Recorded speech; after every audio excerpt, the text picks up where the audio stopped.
E aí, que tal a gente fazer uma viagem no tempo? Mas olha, uma viagem bem longa. Para antes dos reis, das pirâmides, de qualquer palavra escrita. A gente vai explorar a pré-história, que é o capítulo mais longo e, quem sabe, o mais misterioso da jornada humana.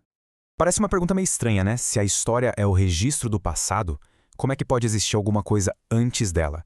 Entender isso muda não só nosso jeito de ver o passado, mas o que a própria palavra história significa. Para entender essa ideia, a gente precisa dar uma olhada em como os historiadores, tradicionalmente, organizaram o tempo. Eles basicamente traçaram uma linha bem clara no chão, dividindo todo o passado da humanidade em duas grandes eras. É uma divisão simples, mas que moldou tudo que a gente aprende na escola. Então, a primeira era é o que a gente chama de pré-história. É basicamente todo o período do desenvolvimento humano antes da invenção da escrita. E olha, é um tempo imenso que cobre mais de 99% da nossa existência aqui no planeta. Pensem só nisso, toda essa divisão, essa fronteira que a gente cria entre o que chamamos de história e tudo que veio antes, tudo isso depende de uma única tecnologia, uma invenção que foi tão poderosa que redefiniu o jeito como a gente se lembra de nós mesmos.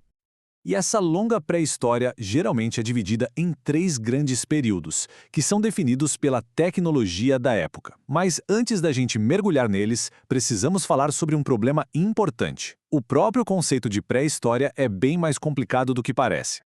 E agora que a gente começa a complicar um pouquinho as coisas. O termo pré-história, em si, se tornou um tanto problemático. Hoje em dia, muitos historiadores questionam se essa divisão clássica ainda faz sentido.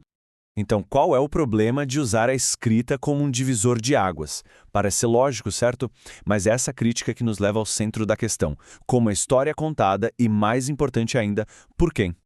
Pois é, acontece que o conceito de pré-história não foi algo descoberto, sabe? Ele foi inventado. Nasceu lá na Europa do século XIX, com historiadores que olhavam para o passado através das lentes da sua própria cultura. E isso acabou criando uma perspectiva bem específica. E essa lente tem um nome: eurocentrismo. É aquela ideia de que a experiência europeia é o padrão universal para tudo. Que o caminho da Europa, da caça para a agricultura, das cidades para a escrita, é o único caminho que realmente importa.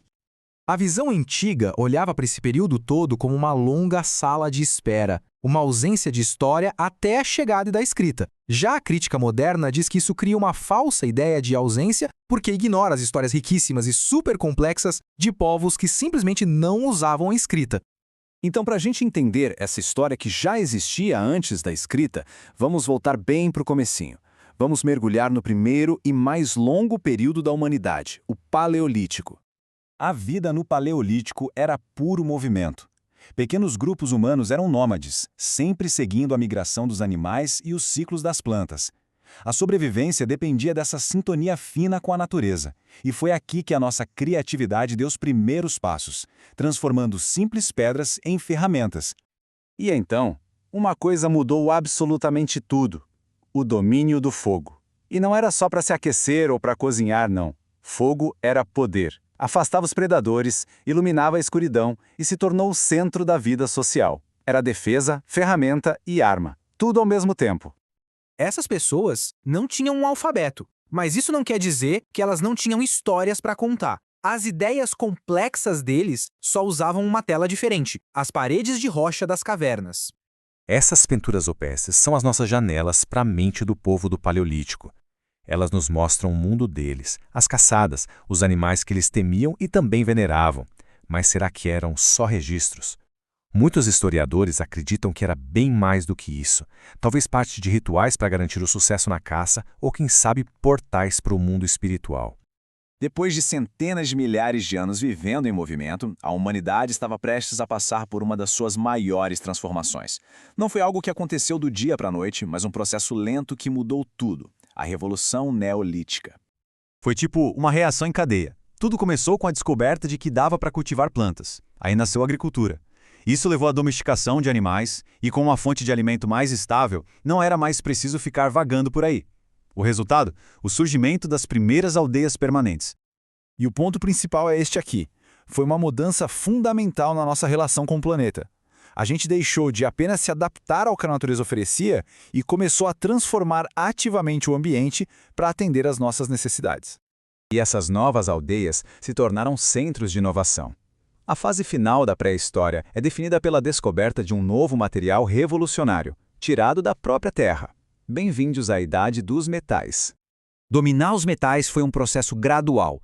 Primeiro, os humanos aprenderam a moldar o cobre, que é mais macio. Depois, numa sacada de gênio, descobriram que misturar cobre com estanho criava o bronze, que era muito mais forte. E, finalmente, eles desvendaram os segredos do ferro, dando início a uma era de ferramentas e armas com eficiência nunca antes vista. Com ferramentas de metal, a agricultura ficou mais produtiva, as populações cresceram e as aldeias começaram a se transformar em cidades. Essa complexidade toda criou a necessidade de uma ferramenta completamente nova. Não uma ferramenta para o campo, mas para a organização. E é aqui que a nossa jornada volta para o começo. Com cidades maiores e comércio mais complexo, surgiu a necessidade de uma nova ferramenta. Não para cultivar a terra, mas para organizar as pessoas. Essa ferramenta foi a escrita. A tecnologia que, para os historiadores tradicionais, marca o fim de uma era e o começo da história. A escrita foi uma revolução. Permitiu criar leis permanentes, administrar economias complexas e passar conhecimento de geração em geração com uma precisão incrível. Foi com ela que nasceu a burocracia, a literatura e a própria história como a gente a estuda. Isso tudo nos deixa com a pergunta para a gente pensar. Se a gente traça a linha da história na invenção da escrita, o que a gente faz com os milhões de anos de histórias contadas de outros jeitos? As pinturas nas cavernas não são história? As ferramentas de pedra não contam uma história? Talvez a pré-história não seja a ausência de história, mas sim uma história que a gente só precisa aprender a ler de um jeito diferente.